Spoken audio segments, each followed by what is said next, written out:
नमस्कार, मी रुचिता राजेंद्र घोरपडे, नगराध्यक्ष कुळगाव बदलापूर नगर परिषद। आज आम्ही खास करून इथे डॉक्टरांची प्रेस कॉन्फरन्स बोलवलेली आहे।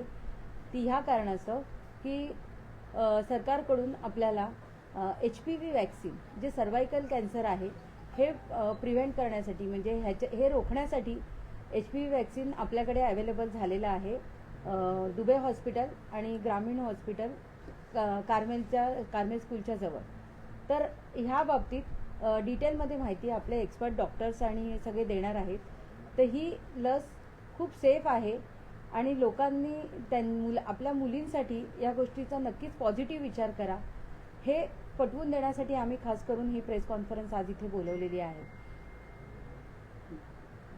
मॅडम, काय माहिती देणार आहात? HPV लस जी आहे सरकारकडून मोफत दिली जाणार आहे, काय आवाहन करणार आहात महिलांना? खरं तर सर्वात प्रथम तर मी भारत सरकारचे आभार मानेन की त्यांनी एवढी महत्त्वाची मोहीम हातात घेऊन HPV वॅक्सिन्स आहे हे त्यांनी फ्री ऑफ कॉस्ट उपलब्ध करून दिलेले आहेत। माझं तर जी काही ह्या वॅक्सिनच्या निगडीतची माहिती आहे आणि प्रश्न आणि जे संभ्रम आहेत ते आपले जे तज्ज्ञ डॉक्टर्स आहेत ते आपल्याशी आत्ता बोलून सगळे विषय क्लिअर करतीलच। पण माझी प्रत्यक्ष अशी आपल्या बदलापूरच्या नागरिकांना हे आव्हान असेल आणि विनंती असेल की त्यांनी हे लसीकरण करून घ्यावं आणि अतिशय सेफ असं हे वॅक्सिन आहे, याचे कुठलेही साईड इफेक्ट्स नाही आहेत। त्यामुळे पुन्हा एकदा मी बदलापूरकरांना आवाहन करीन की लवकरात लवकर त्यांनी या मोहिमेचा लाभ घ्यावा।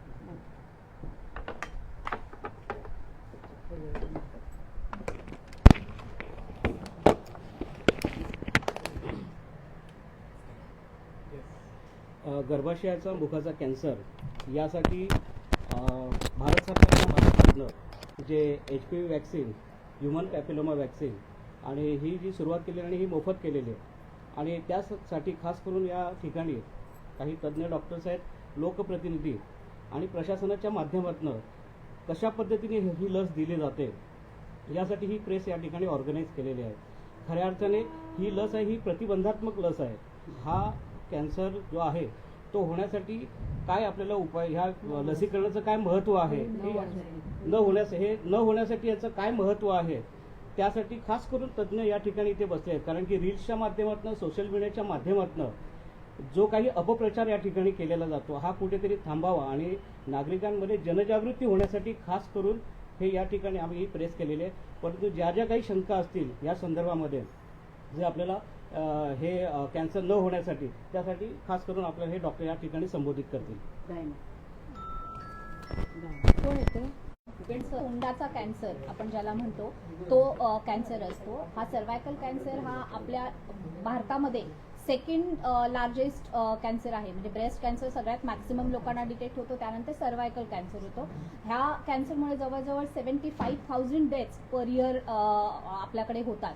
तर त्या टाळण्यासाठी म्हणून हा HPV वॅक्सिन, हा जो सर्वायकल कॅन्सर होतो तो बेसिकली ह्युमन पॅपिलोमा व्हायरस किंवा HPV आपण त्याला शॉर्टमध्ये म्हणतो त्या व्हायरसेसमुळे होतो। तर तो टाळावा म्हणून किंवा तो होऊ नये म्हणून हा कम्प्लिटली प्रिव्हेंटेबल डिसीज आहे। जसं आपण लहानपणी ट्युबरक्युलोसिस होऊ नये, TB होऊ नये म्हणून BCGचा डोस देतो, तसंच सर्वायकल कॅन्सर होऊ नये म्हणून आपण HPV वॅक्सिन सध्या अवेलेबल झालेलं आहे। हे वॅक्सिन आत्ता आलेलं नाहीये, हे जवळजवळ 20 वर्षापासून मार्केटमध्ये आहे। आम्ही प्रायव्हेट हॉस्पिटल्समध्ये हे देत होतो, पण सध्या आपल्या गव्हर्नमेंटने ते लॉन्च केलेलं आहे। त्यामुळे त्याबद्दल अजून चर्चा होतीये ह्याच्यासाठी की असं काही नाहीये की हे वॅक्सिन आत्ता मार्केटमध्ये आलंय आणि त्यामुळे नवीन एक्सपेरिमेंट होतोय। There is nothing like that. हे वॅक्सिन जवळजवळ 20 वर्षापासून अवेलेबल आहे आणि त्यामुळे लोकांनी ते घ्यावं आणि अशी माझी सगळ्यांना विनंती आहे। सर्वायकल कॅन्सरची बेसिक लक्षणं जी आहेत ती खूप छोटे छोटे आजार असतात, जसं की सफेद पाणी जाणं, ज्याला बायका म्हणतात सफेद पाणी जाते किंवा व्हाईट डिस्चार्ज जातोय, किंवा रिलेशन्स नंतर थोडंफार स्पॉटिंग होणं, अशा गोष्टी होतात ज्या बायका बरेच वेळेला अंगावर काढतात आणि त्यामुळे हा कॅन्सर लवकर डिटेक्ट होत नाही। पण जर वेळेवर वॅक्सिन घेतलं तर ह्या गोष्टी आपण प्रिव्हेंट करू शकतो। साधारण किती वयोगट असतं घेण्याचं? हे वॅक्सिन तुम्ही 9 ते 15 वर्षाच्या वयामध्ये घेतलं गेलं पाहिजे।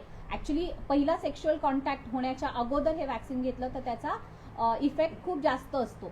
आपण हे वॅक्सिन तसं तर 40 वर्षाच्या वयापर्यंत दिलं गेलं जाऊ शकतं, पण सध्या गव्हर्नमेंट जे देत आहे ते आपल्याला एक 14 ते 15 वर्षाच्या वयोगटातल्या मुलींसाठी दिलं जात आहे. 9 ते 25 वयोगट ॲक्च्युली वयापर्यंत देऊ शकतो.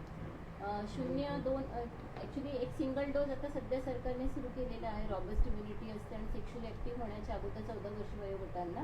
पण अदरवाईज हा 0 आणि 2 म्हणजे आज घेतलं तर एक 6 महिन्यानंतर असं 2 डोसेस असतात. पण 25 मॅरिड स्त्रियांसाठी पॅप्समियर टेस्ट मस्ट असते आणि मॅरिड स्त्रियांना 0, 2 आणि 6 म्हणजे 3 डोसेस लसीकरण आपल्याला 99.6% इम्युनिटी प्रोव्हाइड करते सर्वायकल कॅन्सरच्या विरुद्ध. 25 वयोगटापर्यंत तुम्ही ही लसीकरण करू शकता.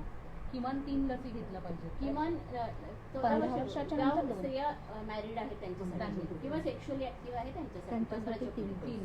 मॅडम, गेल्या काही वर्षात कॅन्सर रुग्णांची संख्या जी आहे ती लक्षणीय वाढलेली आहे. काय कारण आहेत नेमकी कॅन्सरचं प्रमाण वाढण्यामागचं? त्याला काही बदलती जीवनशैली कारणीभूत आहे की इतर काही कारण? एक कारण आपण हे पण म्हणू शकतो की डिटेक्शनचे जे मोड्स आहेत ते वाढले. म्हणजे अगोदरही कॅन्सर होता तेवढ्याच प्रमाणात मे बी तेवढा डिटेक्ट होत नव्हता. आता आपल्याकडे विविध मॉडेलिटीज आलेल्या आहेत, खूप सगळ्या टेस्ट अवेलेबल आहेत ज्याने आपण ते डिटेक्ट करू शकतो. त्यामुळे कदाचित आपल्याला रेट वाढलाय असंही वाटू शकतं. पण बदलती जीवनशैली, जे काय आपण जंक फूड खातोय, एक्सरसाइजचा अभाव, ह्या सगळ्या गोष्टी मला वाटतं कॅन्सर होण्यासाठी जास्त कारणीभूत आहेत. बरं, एक समज असाही आहे, बरेच जण असं म्हणतात, म्हणजे ते पेशंट्स आहेत किंवा इतर काही गोष्टी आहेत की मानसिक ताणतणाव हा देखील त्याला कारणीभूत आहे. तर ते कितपत खरं आहे? काही प्रमाणात ते खरं आहे, पण 100% खरं नाही. विशेषतः गर्भाशय मुखाच्या कॅन्सरच्या बाबतीत तर HPV हे प्रूव्हन आपल्याकडे एक कॉज आहेच. त्याच्यामुळे ऍक्च्युली याला हाय रिस्क म्हणजे जसं एकपेक्षा जास्त सेक्शुअली ऍक्टिव्ह पार्टनर असणं, कमर्शियल सेक्स वर्कर किंवा HIV पेशंट्स जे आहेत त्यांच्या 6 पटीने त्यांच्यामध्ये HPV व्हायरस संक्रमण जास्त होतं. तर हे काही पेशंट्स आहेत ज्याच्यामध्ये किंवा एकदम दारिद्र्य रेषेखालचे पेशंट्स ज्यांच्यामध्ये हायजीन इम्युनिटी कमी आहे. इम्युनिटी कमी असते किंवा स्किन टू स्किन कॉन्टॅक्ट येऊन वॉट म्हणतो आम्ही, छोटे छोटे सांगली वगैरे येणं, ते काही HPV वॅक्सिन ट्रान्सफर करण्याचे हे मोड्स आहे. तर ते प्रिव्हेंट आपण करू शकतो 100% लसीकरणाद्वारे. लसीकरणाचे काही साईड इफेक्ट्स वगैरे आहेत? काहीच नाही. अगदी काही किरकोळ नाही. ऍक्च्युली आम्ही भरपूर पेन वर्षापासून अँड द देतो. साईट ऑफ द वोंड हा मेन आहे, बाकी काहीच नाही. आणि ते पण कुठलंही इंजेक्शन घेतल्यावर आपल्याला जेवढं दुखतं तेवढंच दुखणं हाच साईड इफेक्ट आहे. पण कुठल्याही औषधाचे किंवा कुठल्याही इंजेक्शनचे साईड इफेक्ट असू शकतात. त्याचं रेअर साईड इफेक्ट म्हणजे कुठली तरी रिॲक्शन येऊ शकते, पण ती त्या वॅक्सिनमुळेच येते असं नाही. इन जनरल कुठलाही गोळी आपण खाल्ली तरी आपल्याला कधी अंगावर रॅश येते किंवा लाल होतं, तशी रिॲक्शन कोणत्याही पेशंटमध्ये होऊ शकते. या पलीकडे त्याचे काहीही साईड इफेक्ट दुष्परिणाम काहीच नाही. आणि हे वॅक्सिन दिल्यानंतर आम्ही पेशंटला अर्धा 1 तास हॉस्पिटलमध्ये थांबून घेतो फॉर ऑब्झर्वेशन, आणि त्याला काहीही त्रास होत नाही, त्यानंतरच सोडतो. आणि ऍक्च्युली त्याची रिटर्न कन्सेंटही घेतली जाते आमच्याकडे. किती असे पेशंट्स आहेत ज्यांना तुम्ही या लसी दिलेल्या आहेत आणि कशा प्रकारचा? मी बालरोगतज्ञ म्हणून गेली 35 वर्ष बदलापुरात प्रॅक्टिस करतो. किती पेशंट आहेत मोजणं कठीण आहे, अगणित आहेत, खरोखरच अगणित आहेत. म्हणजे कितीतरी लोकांनी ही लस दिलेली, आम्ही सगळ्यांनी दिली आहे. बरं, त्याच्यातल्या सगळ्या महत्त्वाच्या गोष्टी बऱ्याचशा आता इथले सगळे सिनियर गायनेकॉलॉजिस्ट आहेत त्यांनी सांगितलेल्या आहेत. 1-2 गोष्टी महत्त्वाच्या मला वाटतात ते मी सांगतो. एक तर ह्युमन पॅपिलोमा व्हायरस नावाचा जो व्हायरस असतो, जो विषाणू असतो, तो गर्भाशयाच्या मुखाच्या कॅन्सरला म्हणजे कॅन्सर सर्व्हिक्सला कारणीभूत असतो. ह्युमन पॅपिलोमा व्हायरसने इन्फेक्शन होऊ नये आणि त्यायोगे कॅन्सर सर्व्हिक्स होऊ नये म्हणून हे वॅक्सिन दिलं जातं. लोकांची अजून एक गैरसमजूत सध्या अशी आहे की ह्याच्यात व्हायरस आहे, हा लाईव्ह व्हायरस आहे अशी समजूत आहे. तसं नाही, हे इनॅक्टिवेटेड वॅक्सिन आहे. यात कुठलाही लाईव्ह व्हायरस नाही, त्याच्यामुळे त्याच्यापासून कोणाला संसर्ग होण्याची शक्यता नाही. लोकांची इन्फर्टिलिटीबद्दल शंका आहे, तसं काही होत नाही. गेली 20 वर्षापासून हे वॅक्सिन जगभर वापरलं जातं. जो ब्रँड सरकार वापरणार आहे तो ब्रँड जगभर युरोपात, अमेरिकेत, ऑस्ट्रेलियामध्ये वापरला जातो, सगळीकडे वापरला जातो आणि तो पुरेसा सेफ आहे म्हणूनच आपण इतकी वर्ष वापरतो आहोत. तिसरी गोष्ट अशी की बाहेर शेड्यूल काय आहे काही नाही आहे हा एक वेगळा भाग आहे. पण एक वर्षाचा सध्याचा जो कालावधी सरकारने ठरवलेला आहे, एक वॅक्सिन 15 वर्षाच्या खालच्या मुलींनी जर घेतलं तर ते पुरेसं संरक्षण देणार आहे. जवळजवळ 97% संरक्षण त्यांनी मिळू शकतं. ही फार महत्त्वाची गोष्ट आहे. आणि आता या सगळ्या लोकांनी जसं सांगितलं तसं हा स्त्रियांच्या मधला फार मोठा महत्त्वाचा कॅन्सर आहे. हजारो बायकांचे जीव त्याच्याने जात असतात. एक इंजेक्शन सरकार आज मोफत द्यायला तयार आहे, ज्याला साईड इफेक्ट जवळपास नाहीत. एक इंजेक्शन घेऊन जर त्याच्यापासून आपला बचाव होत असेल तर त्यांनी प्रत्येक मुलीने हे आता घेतलं पाहिजे. आणि आम्ही डॉक्टर्स म्हणून, ॲडमिनिस्ट्रेशनच्या यंत्रणेने आणि पत्रकार म्हणून तुम्ही सगळ्या लोकांनी याचा जमेल तेवढा प्रसार केला पाहिजे की हे लोकांनी घेतलं पाहिजे. ही फार चांगली मोहीम आहे. यांच्या हस्ते 28 फेब्रुवारी रोजी सदर मोहिमेचा शुभारंभ करण्यात आलेला आहे. हे जे लसीकरण आहे HPV वॅक्सिनेशन हे फार महत्त्वाचं आहे. त्यामागचा उद्देश असा आहे की आपल्याला मुलींमध्ये, स्त्रियांमध्ये जो कॅन्सर होतो, सर्वायकल कॅन्सर, ज्याला आपण गर्भाशय मुखाचा कॅन्सर होतो, त्याचा प्रतिबंध करणं हा उद्देश आहे. आणि त्यायोगे जे मृत्यू होतात ते प्रिव्हेंट करणं हे त्यामागचा महत्त्वाचा उद्देश आहे. आणि त्या अनुषंगाने 8 मार्च रोजी आपल्या माननीय आरोग्यमंत्र्यांनी ही मोहीम महाराष्ट्रामध्ये सुरू केलेली आहे. आणि ॲक्च्युली 9 तारखेपासून आपल्याला वॅक्सिनेशन सेशन सुरू करायचे होते. सद्यस्थितीत आपल्याकडे 120 डोसेस येऊन पडलेले आहेत. परंतु लोकांचा अतिशय नेगेटिव्ह प्रतिसाद असल्यामुळे आता पण आपण एकाही व्यक्तीला वॅक्सिन देऊ शकलो नाही आहे. आणि त्याकरता आपण ही विशेष आपण हे जी चर्चासत्र आयोजित केले त्याकरताच केलेलं आहे की जेणेकरून लोकांच्या मनात जे गैरसमज आहेत किंवा संभ्रम आहेत ते नष्ट व्हावेत. आता ह्या ठिकाणी आणि गायनेकॉलॉजिस्ट आणि पिडियाट्रिशियन यांनी समजावून सांगितलं की हे वॅक्सिन सेफ आहे, त्याचे काही दुष्परिणाम नाही आहेत, त्यांनी काही त्रास होत नाही कोणाला. आणि त्याकरता लोकांनी देखील ही गोष्टी समजून घेतल्या पाहिजे की हे वॅक्सिन अतिशय सेफ आहे. कारण हे वॅक्सिन 2006 पासून आपण मुलींना देत आहोत. आणि आतापर्यंत जवळजवळ जगामध्ये माझ्या मते 50 कोटी लोकांना वॅक्सिन दिले गेलेले आहे. आणि आता आपली जी ही मोहीम आहे ही आपण कॅम्पेन स्वरूपात करणार आहोत. यामध्ये सद्यस्थितीत आपण आगामी जे 3 महिने त्यामध्ये आपले दुबे रुग्णालय आहे, नंतर UPSC कात्रप आहे आणि ग्रामीण रुग्णालय या ठिकाणी आपण वॅक्सिन अवेलेबल केलेलं आहे. त्या ठिकाणी हे वॅक्सिन 14 वर्ष पूर्ण झालेल्या मुलींना आपण वॅक्सिन देणार आहोत. त्याकरता टार्गेट एकच आहे की 14 वर्ष पूर्ण असावेत 15 वर्षाच्या आतमध्ये. आणि आपण सिंगल डोस देत आहोत. आणि या वॅक्सिनचं नाव आहे गार्डासिल. हे क्वाड्रिव्हॅलेंट वॅक्सिन आहे आणि हे अतिशय सेफ वॅक्सिन आहे. आता सरांनी सांगितल्याप्रमाणे त्यामध्ये व्हायरस कंटेंट नाही आहे, त्यामध्ये व्हायरस लाईक पार्टिकल्स हे असे घटक त्यामध्ये आहेत. आणि त्याच्यामुळे काय कोणाला त्रास होत नाही किंवा त्याच्यामध्ये कोणत्या प्रकारचे प्रिझर्वेटिव्ह नसतात, त्यामुळे देखील त्यांनी काय कोणाला हानी होत नाही. आणि साईड इफेक्ट म्हणायचं म्हटलं तर मायनर साईड इफेक्ट प्रत्येक इंजेक्शनचे असतात. त्यानुसार त्या ठिकाणी दुखणं, वेदना होणं किंवा लालसरपणा येणं, ताप येणं या गोष्टी घडू शकतात. परंतु मेजर साईड इफेक्ट असे काही नाहीत वॅक्सिनचे. हे वॅक्सिन अतिशय सेफ आहे. आणि कॉन्ट्रा इंडिकेशन सांगायचं म्हटले तर आता आपण सध्या ही फक्त 1 वर्षाच्या वयोगटाकडे करतोय. त्यामुळे ज्याचं वय 14च्या खाली आहे किंवा 15च्या वरती आहे त्यांना वॅक्सिन देऊ शकत नाही आपण. त्याचप्रमाणे कोणाला ईस्टची ॲलर्जी असेल तर त्या वॅक्सिनमध्ये ईस्ट नावाचं कंटेंट आहे, तर ते ईस्टची कोणाला ॲलर्जी असेल तर ते वॅक्सिन त्यांना द्यायचं नाही आहे. आणि कोणाला काही गंभीर आजार असेल तर आपण ते वॅक्सिन त्यांना टाळणार आहोत.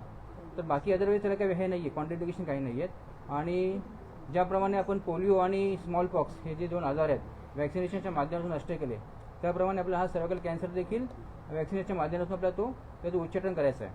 तर त्याकरता सर्वांना विनंती की सर्व पालकांनी आपल्या मुलींना हे वॅक्सिन अवश्य द्यावं आणि त्यांचं प्रोटेक्शन करून घ्यावं. सर, शरीरामध्ये वेगवेगळ्या प्रकारच्या कॅन्सरचं डिटेक्शन होत असतं. ही जी वॅक्सिन आहे ती इतर जे कॅन्सर्स आहेत किंवा काय त्याच्यावर काही काम करू शकते का? म्हणजे त्याच्यावर नाही, फक्त सर्वायकल कॅन्सरचं काम करते. अनल कॅन्सर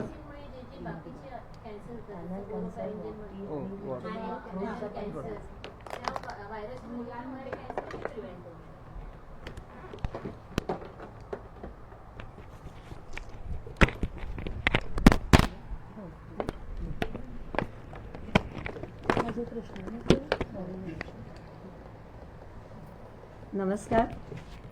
आता एक तर आधी मोदी साहेबांना मी नमस्कार करते, कारण खरोखर मी पण गेले 53 वर्ष ह्या गावात आहे एक लहान मुलांची डॉक्टर म्हणून. आणि अफोर्डेबिलिटी वगैरे देताना इतकं महाग वॅक्सिन आम्ही देऊ पण शकलो नाही, कधी पेशंटना सांगू पण शकलो नाही. नंतरसुद्धा आता जावडेकर सरांनी वगैरे बरेच प्रयत्न करून दिलेले आहेत, नाही असं नाही. पण आज आपल्याला हे वॅक्सिन फ्री मिळत आहे, अत्यंत महत्त्वाची गोष्ट आहे. दुसरी एक महत्त्वाची गोष्ट म्हणजे हा एक कॅन्सर असा आहे की जो आपण इंजेक्शन देऊन वॅक्सिनेशननी प्रिव्हेंट करू शकतो. फार थोडे म्हणजे जवळजवळ नाहीच असे कॅन्सर की आपण प्रिव्हेंट करू शकतो. होतो कधी तेही कळत नाही, कुठला झाला तेही कळत नाही. पण हा एक कॅन्सर आहे की खूप खूप कॉमन आहे. कारण न म्हटलं तरी आपलं हायजीन, त्याच्यानंतर आपण एकंदरीत आपलं पुअर इम्युनिटी आणि पुअर सेक्शुअल ह्या ह्याच्यातनं हा कॅन्सर खूप प्रमाणात वाढत चालला आहे. आणि मॉर्बिडिटी म्हणजे त्याच्यातनं मरणाची संख्या पण खूप आहे. पैकी किती महिलांना होऊ शकतो? तसं मला वाटतं प्रत्येक 8 मिनिटाला एक स्त्री जातात म्हणजे 80,000 स्त्री आपल्याकडे एक्सपायर होत आहे दरवर्षी. आणि कळत पण नाही लवकर, कारण बऱ्याचशा आपल्या स्त्रिया तुम्हाला माहिती आहे आधी आपण पैशाचं कारण धरतो, मग आपल्याला लाज वाटत असते आणि मग आपल्याला वेळ नसतो, त्यामुळे ह्या बऱ्याचशा वेळेला वाढत जातो हे अशा आजार, जोपर्यंत आमच्याकडे येईपर्यंत काही करता येत नाही असं. तर मी म्हणते की जर हा आपण प्रिव्हेंट करू शकतो आणि पुढची पिढी जर आपण निरोगी स्त्रिया जर ठेवू शकतो, तर केवळ घाबरून उगाचच काहीतरी आपण ऐकलं म्हणून मला असं वाटतं की कोणी माघार घेऊन. मला माहिती आहे की साधं एक इंजेक्शन द्यायचं आहे म्हटलं तरी ती पेशंट टेबलवर बसून खाली उतरेपर्यंत करून तिला चक्कर तरी येते, उलटी येते, मळमळ येते, हे सगळं भीतीने झालेलं असतं. कुठल्याही इंजेक्शन दिल्यानंतर तिथे थोडं स्वेलिंग येणार, ह्या सगळ्या गोष्टी होतच असतात. तेव्हा ह्याच्यामुळे वेगळं असं काही होतं असं मला वाटत नाहीये. नाही कोणाला द्यायचं वगैरे त्या सगळ्या गोष्टी आम्ही बघून विचारूनच देतो. तर माझी अशी खरोखर एक कळकळीची विनंती आहे की जास्तीत जास्त महिलांनी ह्याचा लाभ घ्या. खरं ते हे मुलांना सुद्धा आता द्यायला पाहिजे असं म्हटलं जातं, कारण ह्याच्यावर नुसता आता सर्वायकल आम्ही सर्विक्स म्हणतो म्हणजे काय, गर्भाशयाचं तोंड म्हणजे काय, तर आपल्याला जो दिसतो बाहेर दिसतो तो तोंड नाहीये, तो योनी मार्ग आहे, त्याच्या आतमध्ये तो तोंड असतं. त्यामुळे त्याला झालेला कॅन्सर सहसा लगेच कळत नाही. आपल्याला कुठेही फोड आला, काही वेगळं दिसलं तर आपण लगेच डॉक्टरकडे जातो, पण हे आपल्याला नाही कळत. आणि त्या दृष्टीने तुम्हाला आपल्याला कळेपर्यंत खूप उशीर झालेला असतो. तर तो होऊच नाही म्हणून जर चांगलं आपल्याला फ्री काहीतरी मिळतंय तर केवळ घाबरून माघार घेण्यात काय तर प्लीज कोणीही त्याच्यावर कुठलीही भीती बाळगू नका. कुठलाही वाईट परिणाम त्याचा होणार नाहीये आणि त्यातूनही आम्ही पूर्ण काळजी घेतो. देणाऱ्याला द्यायच्या आधी चौकशी करतो, दिल्यानंतर थांबवतो, बसवतो, काही असलं तरी. तर आपल्याला आणि आता हे फ्री मिळतंय, अंकुश सरांनी सांगितलंय आपल्याला, तर ह्या सगळ्यांचा लाभ आपल्या गावातल्या प्रत्येक महिलेनी, प्रत्येक 14 ते 15 वर्ष वयोगटातल्या प्रत्येक मुलींनी हे घ्यायलाच पाहिजे असं मला वाटतं. आणि शाळातनं आणि गावागावातनं घराघरातनं जायला पाहिजे मेसेज असं मला वाटतं. धन्यवाद.